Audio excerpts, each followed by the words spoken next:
السلام علیکم ورحمۃ اللہ وبرکاتہ۔ امید کرتا ہوں کہ ناظرین کرام آپ خیریت سے ہوں گے۔ اللہ تبارک و تعالیٰ آپ کو ہمیشہ شاد و باد رکھے۔ ناظرین کرام، چھوٹے چھوٹے بچوں کو بہت سے لوگ مسجد میں لے آتے ہیں اور جب نماز کا وقت ہوتا ہے تو وہ ان کو اپنے ساتھ ہی بڑے لوگوں کی صف میں کھڑا کر لیتے ہیں۔ بعض لوگوں کا اعتراض یہ ہوتا ہے اور ان کا یہ کہنا ہوتا ہے کہ اگر چھوٹے بچے بالغ لوگوں کی صفوں میں کھڑے ہوں گے تو سبھی کی نماز خراب ہو جائے گی، اس لیے وہ بہت سی مرتبہ چھوٹے بچوں کو صف سے نکال کر کے پیچھے کھڑے کر دیتے ہیں۔ تو ناظرین کرام، دارالعلوم دیوبند کا فتویٰ اس سلسلے میں کیا کہتا ہے؟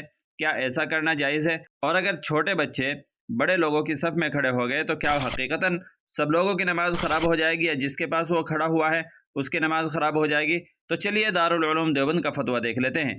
کسی نے دارالعلوم دیوبند سے اسی سلسلے میں سوال کیا۔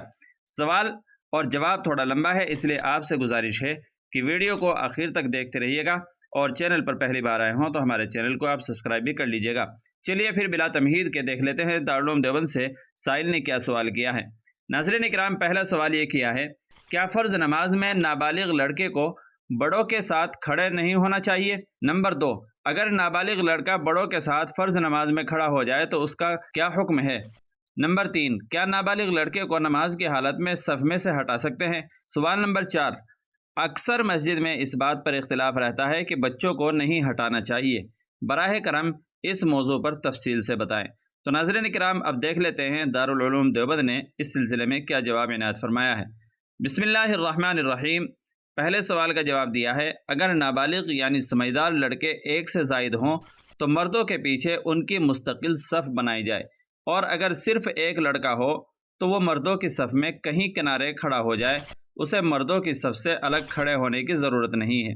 دوسرے سوال کا جواب دیا ہے، اگر نابالغ لڑکا صرف ایک ہو تو کچھ حرج نہیں، اور اگر ایک سے زائد ہوں تو مردوں کے پیچھے ان کی مستقل صف ہونی چاہیے، اور اگر وہ اس صورت میں مردوں کی صف میں کھڑے ہوں گے تو یہ صف بندی کے خلاف ہے اور نامناسب ہے، البتہ نماز سب کی ہو جائے گی۔ نابالغ بچہ اگر ایک ہو تو اسے ہٹانا نہ چاہیے، اور اگر ایک سے زائد ہوں تو ان کی صف مردوں کے پیچھے الگ ہونی چاہیے۔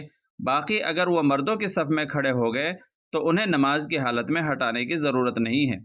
بعد میں آنے والے بالغ حضرات کو چاہیے کہ وہ ان کے دائیں بائیں کھڑے ہو جائیں، اور بعض لوگ جو بہت چھوٹے اور ناسمجھ بچوں کو مسجد میں لے آتے ہیں، یہ صحیح نہیں ہے۔ حدیث میں بہت چھوٹے بچوں کو مسجد سے دور رکھنے کا حکم دیا گیا ہے، نیز بہت زیادہ کم عمر بچے بعض مرتبہ لوگوں کی نماز میں خلل کا باعث ہوتے ہیں، اس لیے بہت چھوٹے بچوں کو مسجد نہ لانا چاہیے۔ ان کو گھر ہی میں دین کی اہم و موٹی موٹی باتیں بتائی جائیں، اور جب وہ سمجھدار اور آداب مسجد کی رعایت کے اہل و لائق ہو جائیں تو انہیں مسجد نماز کے لیے لایا جائے۔ چوتھے سوال کا جواب دیا ہے، اس میں اختلاف کی ضرورت نہیں ہے، اوپر ذکر کردہ تفصیل کے مطابق عمل کیا جائے، اور اگر کوئی شخص کسی سے کوئی صحیح بات کہے تو دوسرے کو وہ بات قبول کرنی چاہیے، اگرچہ وہ اس کے بچے کے خلاف ہو یا خود اس کے خلاف ہو۔ واللہ تعالی عالم۔ دارالفتاء دارالعلوم دیوبند۔